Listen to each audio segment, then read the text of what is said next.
Oke, teman-teman, kali ini saya akan memberikan sebuah tips bagaimana cara mendapatkan data dari website Kaggle.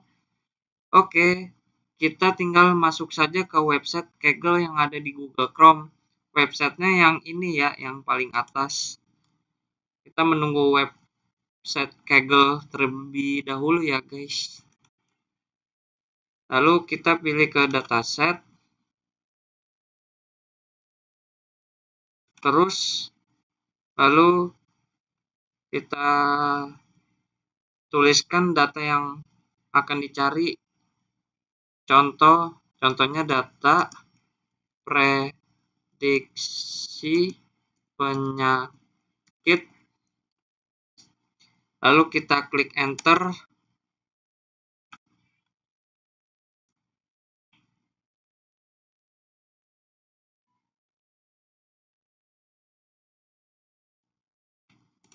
Nah, habis itu kita download.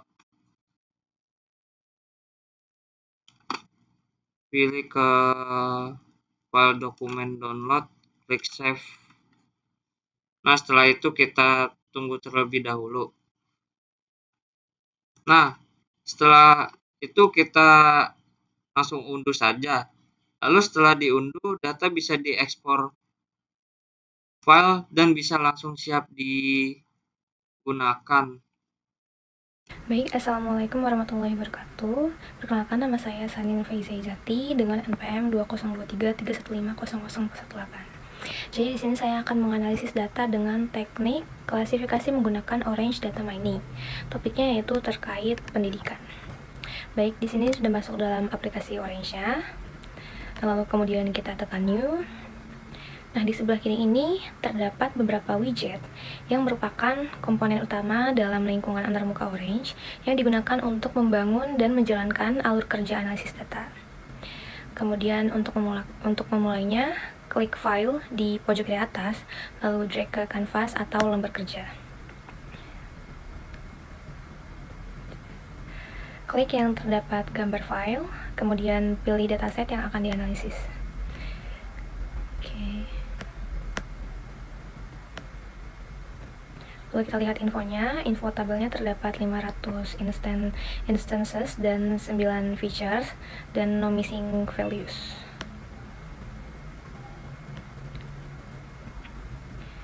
Nah, karena klasifikasi itu bersifat supervised learning, jadi harus ada role yang dijadikan target. Di sini yang akan dijadikan target yaitu pada status akademik. Di sini ada 2 kolom yang saya skip atau yang tidak saya gunakan. Nah, jika sudah semua, lalu klik apply. Lalu file ini disambungkan ke data table untuk melihat datasetnya. Tarik kemudian cari data table. Nah, kolom di bagian kiri yang berwarna abu-abu ini merupakan target with two values, yaitu lulus dan tidak. Karena tidak ada missing data, maka kita tidak perlu melakukan pre-processing data. Jadi bisa langsung saja pakai datanya.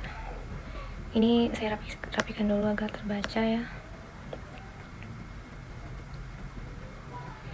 Nah, kemudian dari file disambungkan ke data sampler. Ini fixed proportion datanya itu ada 70%. Lalu klik sampel data, kemudian tarik ke data table lagi, lalu kita ganti nama, klik kanan rename data sample.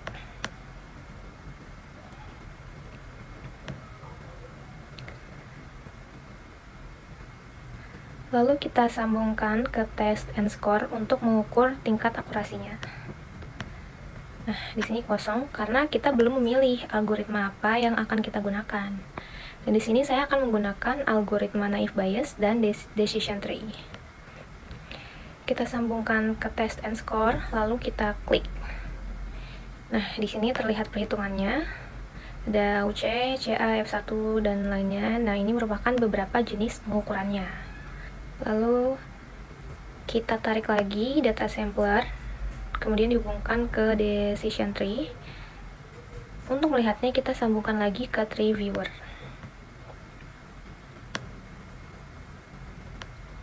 Nah, di sini bisa dilihat pohonnya cukup banyak cabang-cabangnya. Kita bisa atur zoom in, zoom out, dan lebarnya yang ada di pojok kiri.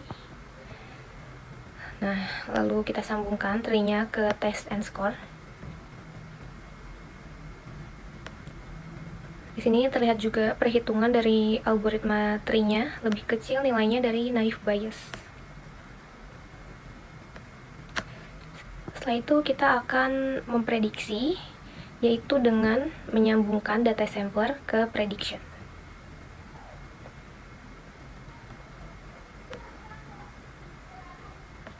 Lalu naive Bayes dan decision tree-nya juga disambungkan ke predictions.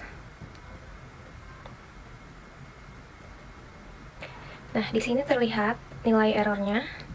Jadi jika tingkat error mencapai 1.000 maka dianggap tinggi, namun jika masih 0,00 beberapa itu dianggap rendah. Nah, di bawah kiri ini AUC pada naive Bayes jika dipresentasikan itu adalah sekitar 80%. Begitupun yang lainnya jika dipresentasikan. Dan yang terakhir, test and score dihubungkan ke confusion matrix, yang mana confusion matrix ini untuk mengukur performa dari masing-masing model perhitungan algoritma yang digunakan. Nah, di sini terdapat matriksnya. Karena menggunakan dua algoritma, maka jumlahnya terdapat 2 baris dan 2 kolom. Seperti ini. Nah, kemudian jika sudah semua, kita langsung save filenya ke pojok kiri atas yang file, kemudian save as, dan kita namakan filenya, diberi nama apa. Saya memberi namanya klasifikasi data analytics, kemudian save. Oke teman-teman, selanjutnya kita masuk kepada tahap prediksi. Nah, untuk melakukan prediksi, langkah awal yang harus kita lakukan adalah dengan memilih widget file ya teman-teman. Nah, ini kita bisa klik satu kali, lalu widgetnya akan muncul, atau juga bisa kita tarik ke layar, lalu widget akan otomatis muncul di layar. Oke. Nah, untuk widget file kita bisa merename. Anggap saja kita beri nama data gejala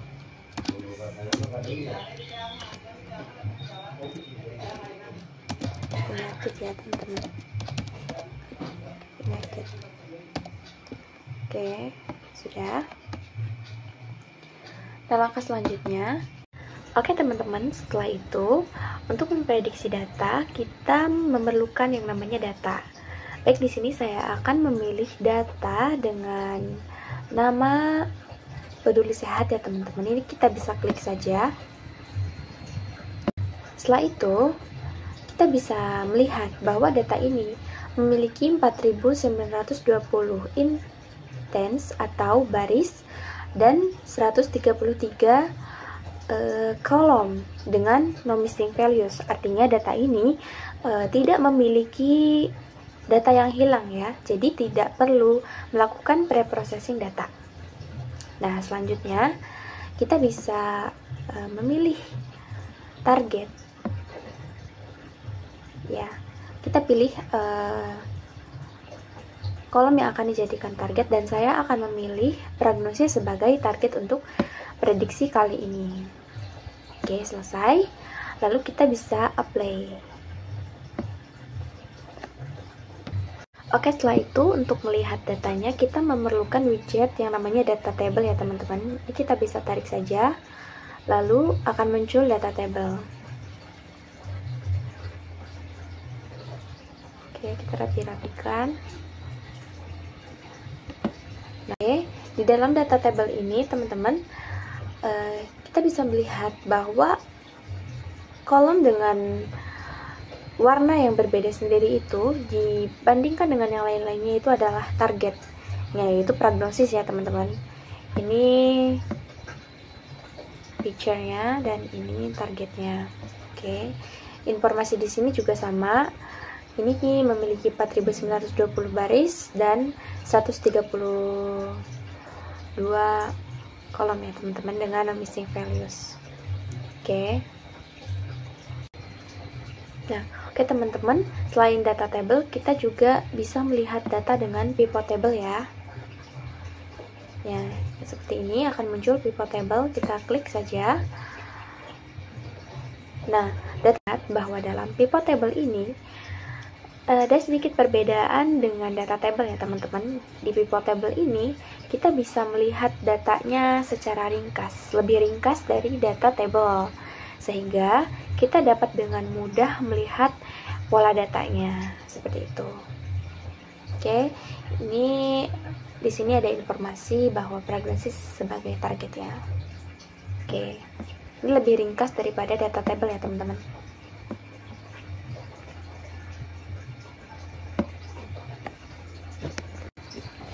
Oke teman-teman, untuk memprediksi saya akan memilih dua algoritma, yaitu tree dan naive bayes. Nah, untuk memunculkan dua algoritma tersebut saya akan menarik tree dan naive bayes ya. Oke, selesai. Lalu ini juga kita bisa sambungkan ke prediction.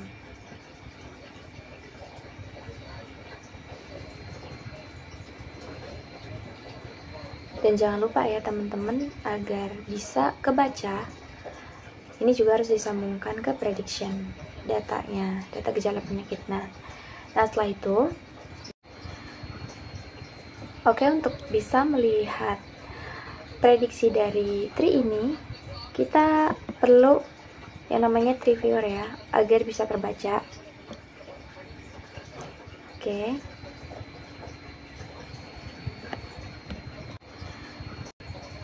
Prediksinya seperti ini ya. Kita bisa memperkecil dan memperbesar sesuai dengan keinginan. Nah, seperti ini. Ini untuk prediksi, ditanya dulu dia gejalanya apa saja. Nih, kelelahan ditanya lagi gejalanya apa lagi selanjutnya, muntah, sampai bawah, sampai pada akhirnya sesuai dengan gejala yang di atas dapat disimpulkan ada yang serangan jantung, ada yang GERD juga. Ini sangat mudah dipahami ya teman-teman untuk algoritma ini. Untuk prediksinya sendiri, ini kita bisa lihat ya antara tree dan naive bayes.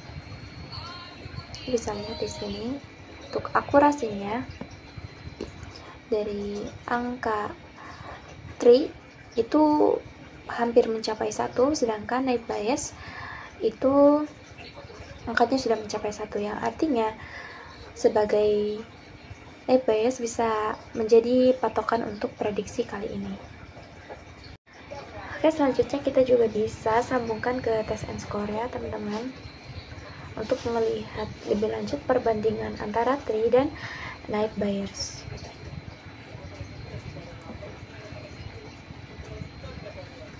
Dan ini juga kita bisa rapi-rapikan ya.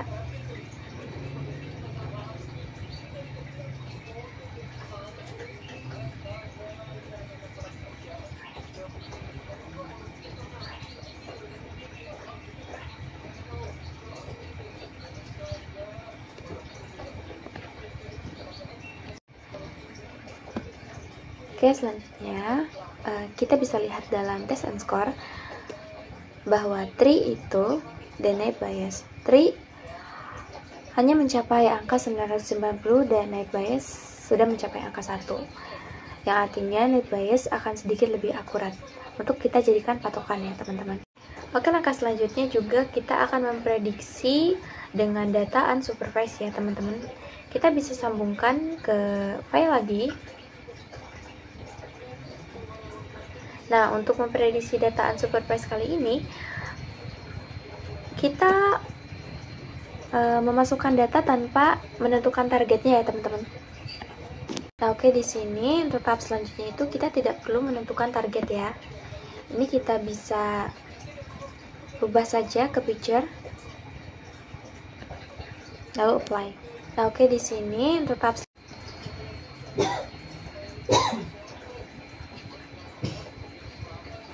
Oke, kita bisa sambungkan juga ke data table untuk melihat datanya. Ini sama saja, hanya saja tidak ada targetnya ya teman-teman, seperti kita awal memprediksi. Nah, untuk prediksi data unsupervised ini ada perbedaannya teman-teman. Yang seperti kita lihat tadi, jika kita memakai target itu hanya dalam berbentuk angka, tetapi untuk tahap selanjutnya ini kita bisa dilihat dengan penyakitnya langsung ya. Ini menurut ini jika ada gatal, ruam kulit, bintik pada kulit, ini berarti dia infeksi jamur. Menurut Tri dan Naib Bayes juga sama. Oke, selesai. Selanjutnya, saya akan menggunakan model clustering dengan algoritma K-means. Jadi, K-means itu adalah salah satu algoritma yang dapat digunakan untuk melakukan tugas clustering. Nah, di sini langsung aja kita mulai. Sebelumnya, kenapa saya memilih software Orange Data Mining? Karena software Orange Data Mining ini sangat ramah buat kita yang baru belajar tentang data. Yang pertama, pastinya kalian harus menyiapkan file dataset yang kalian pilih. Saya menggunakan dataset kehadiran mahasiswa yang saya simpan di folder file saya. Selanjutnya, kalian panggil widget file, lalu kalian letakkan di file lembar yang kosong. Lalu klik 2 kali dan kalian pilih folder yang kalian butuhkan. Cari dataset yang kalian sudah simpan di folder tersebut. Saya menggunakan dataset kehadiran mahasiswa dan isinya seperti ini.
Thank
you.